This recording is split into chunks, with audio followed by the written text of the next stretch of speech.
¿Cómo están, estudiantes de la maestría en salud pública? En este tema de hoy vamos a hablar de la desigualdad y la equidad en la salud pública. Conceptos importantes a manejar en este tema son las inequidades en la salud, las desigualdades, diferencias de acceso, los indicadores, las barreras y los facilitadores, así como la vulnerabilidad. Una inequidad en salud, de acuerdo a la Organización Mundial de la Salud, se refiere a las diferencias sistemáticas en salud, donde se consideran, por ejemplo, eh, los contenidos o diferencias sociales, económicas, demográficas, geográficas, que son evitables o remediables. Ellos generan diferencias injustas. Ello nos lleva entonces a las desigualdades en salud. Estas desigualdades, de acuerdo a la OMS, son evitables y remediables. Implica entonces tener que trabajar dentro de las clases sociales, dentro de los grupos de género, dentro de la ascendencia étnico-racial o el territorio, que son se convierten en barreras o en facilitadores del acceso a los servicios de salud. Algunos indicadores importantes que se utilizan para estimar las desigualdades en salud son la razón de mortalidad materna, la tasa global de fecundidad, tasa de mortalidad infantil, mortalidad en menores de 5 años, tasa de mortalidad general y la mortalidad por enfermedades. Se dice entonces que las desigualdades en salud son consecuencia de la desigualdad social, de ahí que los gobiernos estén obligados a generar acciones de oportunidades de mejoría para las personas más vulnerables. Estos indicadores matemáticamente se manejan mediante tasas. Por ejemplo, la razón de mortalidad materna es contabilizar cuántas mujeres mueren por cada 100,000 niños recién nacidos vivos. La tasa de mortalidad infantil, pues cuántos niños morirían por cada 1,000 niños que nacieron vivos, cuántos de ellos luego morirían. La mortalidad en menores de 5 años, que sería 2,82 por cada 1,000 niños. En cuanto a la mortalidad por enfermedades, pues estas se distribuyen con diferentes tasas, pero también se utilizan factores como 1,000, 10,000, 100,000, etcétera. Y lo que se observa es que casi siempre los municipios más pobres son los más vulnerables.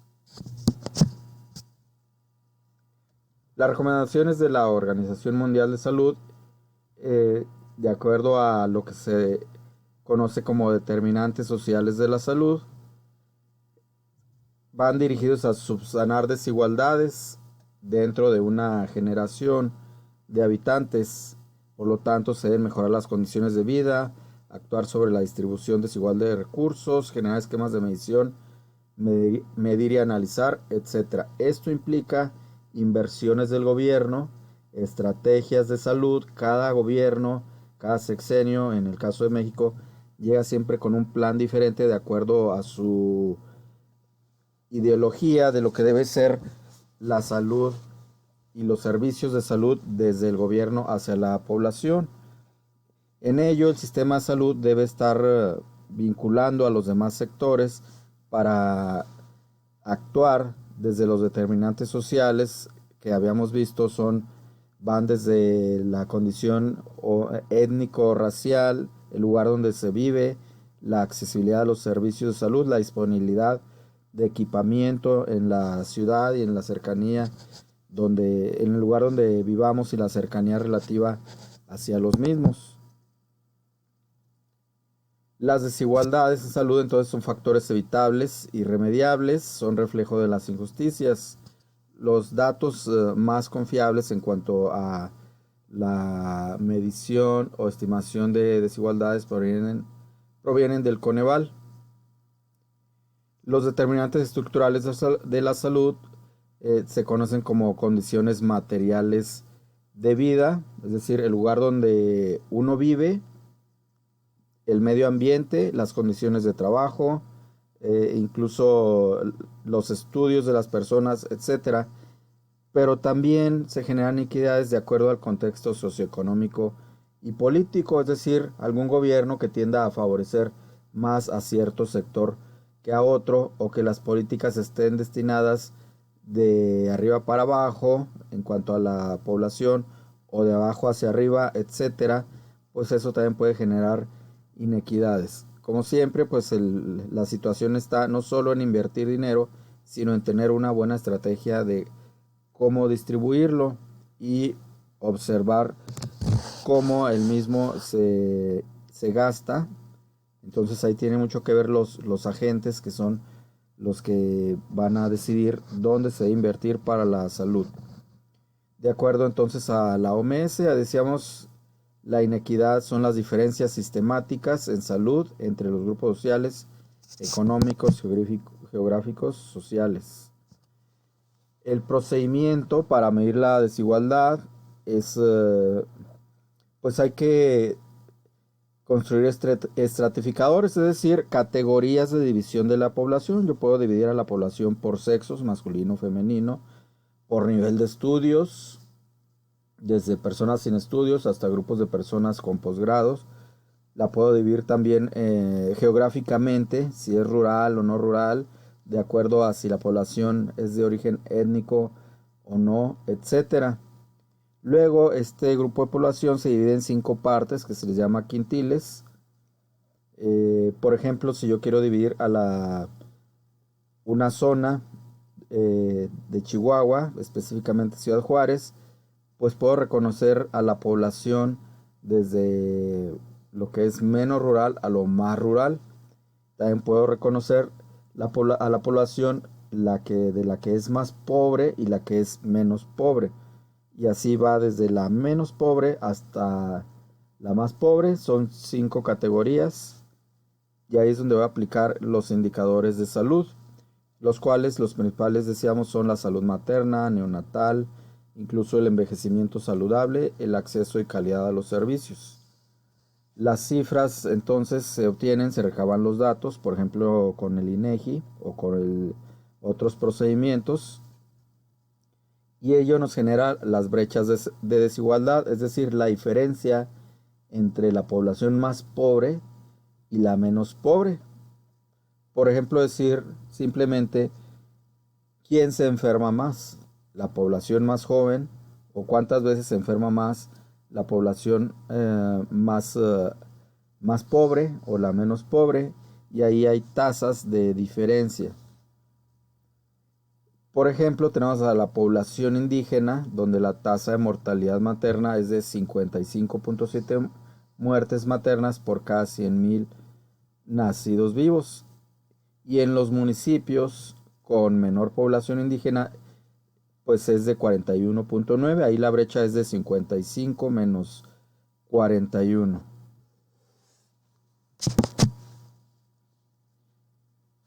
La salud materna es uno de los indicadores principales de los gobiernos para estimar las desigualdades. Un gobierno que no procura una buena salud materna, desde ahí ya está fracasando.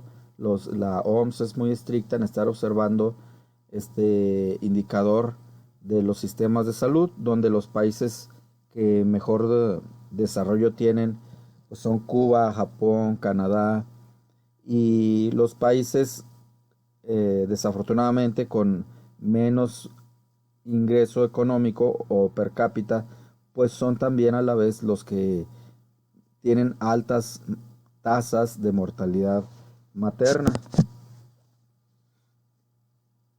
Otro indicador es la tasa global de fecundidad, es decir, pues cuántos hijos tendrá una mujer en edad reproductiva. En México es de 3.49. Por supuesto, no todas las mujeres van a tener hijos, todas las mujeres que estén de 15 a 49 años, pero las que sí van a tener hijos, o las que ya lo están teniendo, van a generar una tasa de 3.49 niños nacidos vivos por cada 1.000 mujeres en algún momento de la vida. A un país le ayuda a tener una buena tasa de nacimientos, ya que es la población que va a entrar a la parte productiva en tan solo unos años. Si un país no genera una buena tasa de natalidad, pues la producción económica va a decaer y va a tener que hacer uso de personas de otros lugares. En cuanto a la salud neonatal y el desarrollo infantil, pues también una de las metas es disminuir la tasa de mortalidad infantil y la tasa de mortalidad en la niñez. Las estrategias en este caso para reducir las desigualdades son llevar a efecto las campañas de vacunación, proveer de espacios adecuados, medio ambiente adecuado. Por eso, pues incluso actualmente hay campañas de saneamiento ambiental, de promoción del desarrollo urbano en ciudades con desventajas o en zonas de ciudades con desventajas, como sucede ya actualmente en Juárez o en Tijuana, incluso también en casi todas las ciudades. Entonces, no solo es llevar vacunación y buena alimentación, sino también de proveer de espacios e incluso de un buen ambiente social. Uno de los indicadores específicos de las enfermedades es la tasa de mortalidad por diabetes mellitus entre la población de 45 años o más. Se le llama también la diabetes no insulino dependiente, es decir, es aquella que se desarrolla ya en la etapa adulta, y este indicador se medirá en muertes por cada 100.000 habitantes de 45 años o más. Hay una brecha de desigualdad a nivel nacional del 0.86, es decir, la gente con menos recursos es 0.86 veces más vulnerable o 0.86 veces más muertes, genera más muertes que en la población menos pobre. Y ello pues es debido a las diferencias de acceso a la compra de medicamentos o las diferencias de acceso de inscripción a los de servicios de salud. Incluso también podríamos agregar las diferencias en cuanto a la educación. Generalmente una persona con menos educación, como consecuencia, tiene menos oportunidades de desarrollo económico y eso le afecta en cuanto a la accesibilidad de mejores servicios de salud. La mortalidad por enfermedades de grupo de edad también es muy observada. Por ejemplo, se conoce que los accidentes de transporte afectan más a los pobres. Sin embargo, y si ya nos vamos a observar en cuanto a la variable donde vive la persona, pues las personas que viven en partes rurales, por lógica, tendrán menos mortalidad por accidentes de transporte, es decir, pues usan menos el transporte, hay menos vialidades y por ello pues tienen menos riesgo o son menos vulnerables. En cuanto a grupos de edad, veremos que los más vulnerables son las personas, los jóvenes y adultos jóvenes. Es importante también señalar el acceso y la calidad de los servicios de salud. Si la población carece de los mismos, entonces estaremos formando un contingente de personas que va a estar siempre con problemas de salud, personas que de alguna manera van a estar buscando quién les esté dando la provisión de los servicios. Pero no solo es eso, los servicios de salud, sino también esas personas carecen de ahorro para el retiro, seguros de vida. También estas personas no podrán contar con ciertos beneficios que la seguridad social implica. También es importante que los municipios cuenten con hospitales de segundo nivel. Las clínicas de atención o unidades de medicina familiar generalmente pues son de primer nivel, es decir, de atención básica. ¿Qué concluimos? México es un país muy heterogéneo, hay muchos retos para la salud y bueno, lo importante aquí es cerrar las brechas que existen en cuanto a los servicios de salud y en cuanto a las enfermedades. Muchas gracias.